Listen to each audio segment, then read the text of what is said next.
વિકાસના દ્વાર ખુલતા જ ધારીવાસીઓમાં હરખની હેલી જોવા મળી છે। સ્થાનિક ધારાસભ્ય અને આગેવાનોની 5 વર્ષની અથાક મહેનત બાદ ધારી પંથકને નગરપાલિકાનો દરજ્જો રાજ્ય સરકારે વટહુકમ બહાર પાડીને આપતા વેપારી વર્ગ સહિત સ્થાનિકોમાં ખુશીની લહેર જોવા મળી રહી છે। મહત્વનું છે કે બગસરા અને ખાંભા વિધાનસભા બેઠક પર ધારી વિધાનસભા તરીકે ઓળખાતી હોવા છતાં ગ્રામ પંચાયત કચેરી હતી। જો કે સરકારે વિકાસની ગતિને આગળ વધારવા નગરપાલિકાનો દરજ્જો આપતા જ હવે ધારીનો વિકાસ નવી ઉડાન ભરશે તેવું સ્થાનિકોનું માનવું છે। નગર પંચાયતમાંથી નગરપાલિકા બની એ સરકારનો આવકારદાયક નિર્ણય છે અને એને હિસાબે અમારા ગામના ઘણા વિકાસ કાર્યો થાય। બીજા નંબરમાં સરકારે જે પગલું ભર્યું છે બહુ ઉત્તમમાં ઉત્તમ પગલું છે અને એને હિસાબે અમારે બીજી ઘણી સુવિધામાં વધારો છે।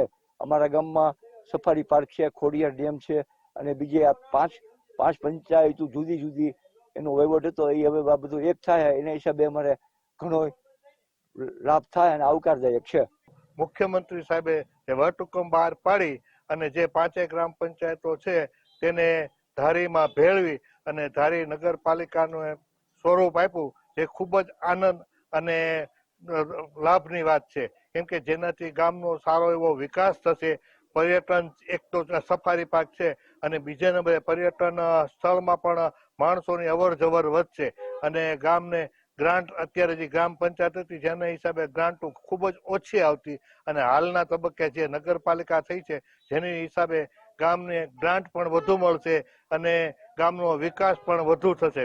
અને મારા વિસ્તારના ડેવલપિંગ માટે ધારી એક તાલુકા પ્લેસ છે, 92 ગામનો તાલુકો છે, મોટો તાલુકો છે। ત્યારે ધારી ગ્રામ પંચાયત હતી એને નગરપાલિકા બનાવવા માટે છેલ્લા 5 વર્ષથી અમે મહેનત કરી રહ્યા હતા અને મહેનતના ભાગરૂપે જ્યારે આપણા રાજ્યના મુખ્યમંત્રી જે મારા વિસ્તારમાં ખૂબ જ કામો આપ્યા છે, આવો વિસ્તાર વધારેમાં વધારે ડેવલપ થાય। આજ પછાત વિસ્તાર છે ધારી તાલુકો, ખાંભા તાલુકો, ત્યારે આ વિસ્તારમાં વધારેમાં વધારે ડેવલપિંગના કામ મને જ્યારે મુખ્યમંત્રી સાહેબે આપ્યા છે ત્યારે મારા વિસ્તારોનું વધારેમાં વધારે ડેવલપિંગ થાય એના માટે હું પ્રયાસો કરી રહ્યો છું।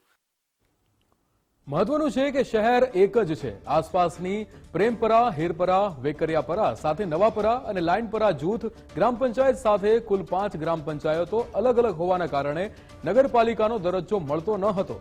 ધારાસભ્ય જેવી કાકડિયા સહિતના આગેવાનોની સતત રજૂઆત બાદ સરકારે વટહુકમ બહાર પાડતા તેઓ મુખ્યમંત્રીનો આભાર વ્યક્ત કરી રહ્યા છે।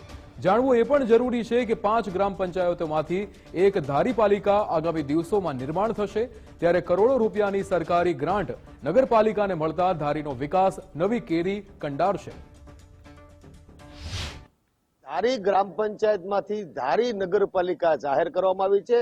વેકરિયાપરા, પ્રેમપરા સહિતના 4 જેટલી ગ્રામ પંચાયતોને સંગાથે જોડીને ધારી લોકસભાની બેઠક ગણાતી હતી, પરંતુ હવેથી ધારી નગરપાલિકા ગણાય છે। આપણે અત્યારે ધારી ગ્રામ પંચાયત કચેરી ખાતે, ધારી ગ્રામ પંચાયત કચેરી આખી જર્જરિત થઈ ગઈ છે, પરંતુ હાલ જે રીતે ધારી નગરપાલિકા છે તે ધારી નગરપાલિકા હવે આગામી દિવસોમાં ઓળખાશે અને તેનું સીમાંકન સહિતની તમામ ગતિવિધિ કરી અને બાદમાં ધારી ગ્રામ પંચાયતમાંથી ધારી નગરપાલિકા થાય, જેને લઈને ધારીવાસીઓમાં હરખની હેલી જોવા મળી છે। કેમ કે પર્યટન ક્ષેત્રે ધારી ખૂબ વિકાસશીલ હોય, સફારી પાર્ક, ગળોદરા, ખોડિયાર સહિતના અનેક જે કચેરીઓ છે અને પર્યટક સ્થળો છે તે અહીંયા આવ્યા છે। ડીએફઓ કચેરી પણ અહીંયા મોજૂદ હોય, ત્યારે હાલમાં ધારી નગરપાલિકાનો દરજ્જો મળતા ધારીવાસીઓમાં હરખની હેલી જોવા મળી રહી છે। ફારૂક કાદરી, ગુજરાત ફર્સ્ટ અમરેલી।